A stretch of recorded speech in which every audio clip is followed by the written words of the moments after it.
while classmates are taking their turn doing their Gyotaku prints, the rest of us are going to be working on our backgrounds for our fish.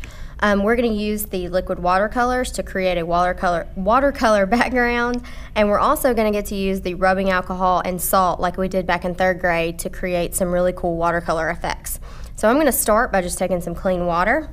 I'm going to paint a small area of my paper with that clean water to get my paper wet. If you remember from 3rd grade when we did our watercolor techniques, watercolor behaves differently on wet paper than it does dry, and this will help us kind of mix the two colors that we're using to make those look a little bit more like water for our fish. So you can see I dropped a little bit of the turquoise, and it's really starting to spread out through that water that I put on my paper. I'm going to add a little bit of the blue-green, and I'm just going to mix those together a little bit with my brush, just in one small area.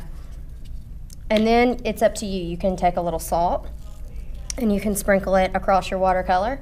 You can also use the Q-tip and the rubbing alcohol to drop a few spots on your paper. Maybe you look like bubbles.